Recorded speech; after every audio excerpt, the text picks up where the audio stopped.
welcome. I'm Wayne Hudson, and you're listening to A House Upon the Rock, Forging an Unshakable Marriage. If you've joined us before, you know that this series is all about building strong relationships, not just on shifting sands, but on the solid foundation of God's Word.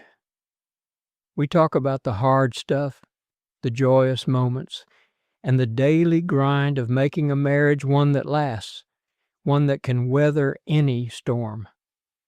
Now, a little bit about me. For over 24 years now, I've had the profound privilege of working with and in the Home of Grace in Van Cleve, Mississippi. I've served as a biblical relationship counselor, walking alongside countless men and their families as they seek recovery and restoration. The stories I've heard, the lives I've seen transformed, they all point back to the same truth. God's grace is sufficient, and Christ is the foundation for a life and a marriage that will not crumble. Today, I want to talk about something incredibly vital to both marriage and family: fatherhood. The very concept of a great father is wrapped up beautifully in the Bible. In Deuteronomy 1:31 it says, "There you saw how the Lord your God carried you as a father carries his son all the way you went until you reached this place." Think about that.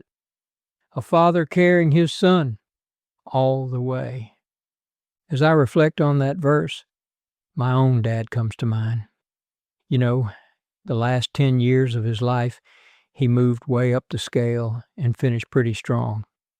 We had become business partners, friends, and eventually neighbors. We had come a long way, but frankly, up until that point, he had never done much more than wear the title of father. Because of that, at a very early age, I actually decided to adopt my grandfather as my dad, and even called him Daddy.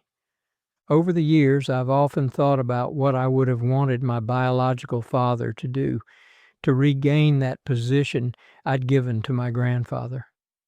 Here's what I came up with.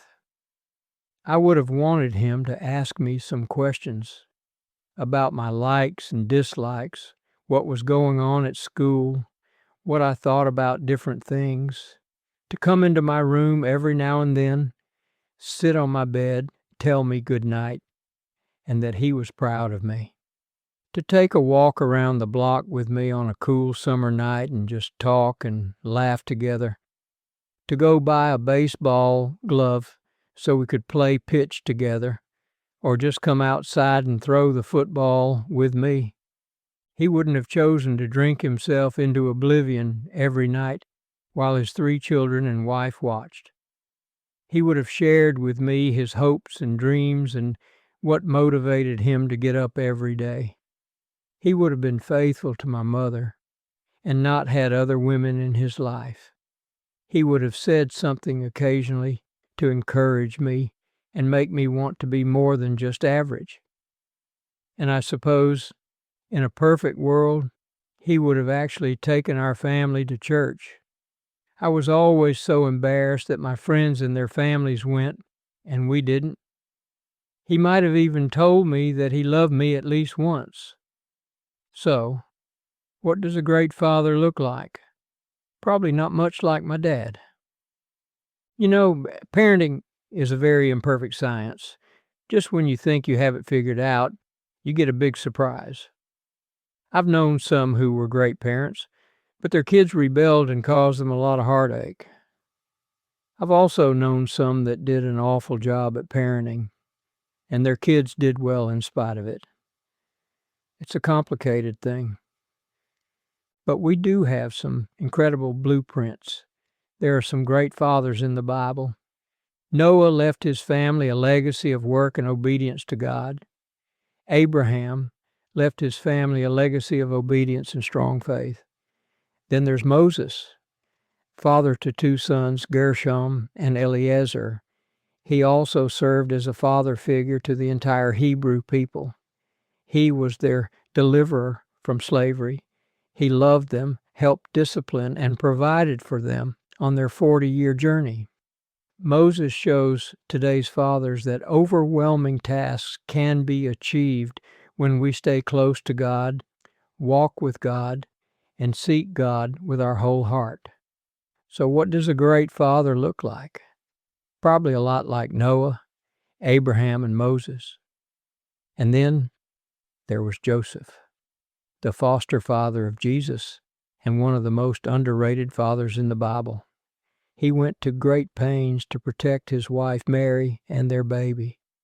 He provided for Jesus' education and needs and taught him the carpentry trade. The Bible calls Joseph a just and righteous man.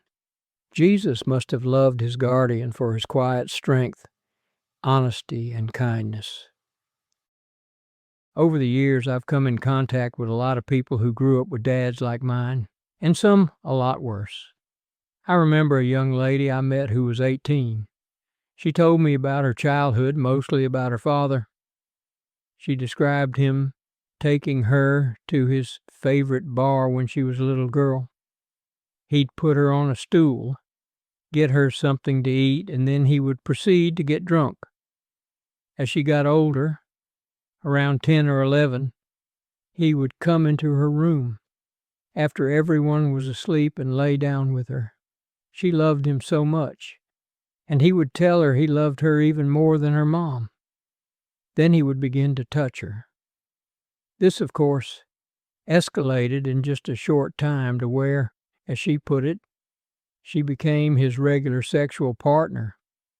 By the time she was 13 or 14, they were still going to the bar. But he was buying her beer instead of soft drinks, and she was smoking his cigarettes. As she was telling me this, I sat there dumbfounded that a father could betray his own child in that way. Now, this young lady was perhaps one of the strongest women emotionally I've ever known. Most would have been a mental and emotional basket case, but she finally decided that this low life would not rob her of happiness. Today, she's a great Christian lady. With a husband and 3 kids she takes very good care of, but she still carries the emotional scars put there by her father. So what does a great father look like? Certainly not like hers. I also recall many other stories that I've heard while here at the Home of Grace. Stories of a dad offering a joint to his little 6-year-old boy, and then later offering him crack or meth. I've heard of the unmerciful beatings some of our men have taken as a child from their dad. And it was even worse for some, because they watched their mothers beaten as well. What does a great father look like? Nothing like that. Unfortunately, there are thousands of stories similar to these, and we who counsel here know that this kind of abuse of children always causes deep-seated emotional scars. Jesus himself spoke strongly about this. In Mark 9:42, he says, "But whoever causes one of these little ones who believe in me to stumble, it would be better for him if a millstone were hung around his neck, and he were thrown into the sea." Speaking of scars and turning lives around, I need to pause here. For years, the Home of Grace in Van Cleve, Mississippi, has been a beacon of light, a place where the broken are made whole. We've seen countless men, including many who carry those deep scars from their own childhoods, turn their lives around with the power and peace that Christ brings. If you or someone you know is struggling with addiction, know this: there is hope and there is a safe place to heal. Look up the Home of Grace and let the Lord carry you as a father carries his son. John 3:16 tells us, "God so loved the world that he gave his only begotten Son, that whosoever believes upon him shall not perish, but have everlasting life." Think about it. If you had a precious son and you allowed that boy to die for me, but I treated his death as though it was meaningless, worthless, and completely disregarded his suffering, what would you, as the boy's father, want to do to me? Have you ever wondered how God restrains himself from wiping every one of us off this planet because of the way we treat the death of his son? I'm Wayne Hudson. Thank you for listening to A House Upon the Rock. Until next time, be blessed.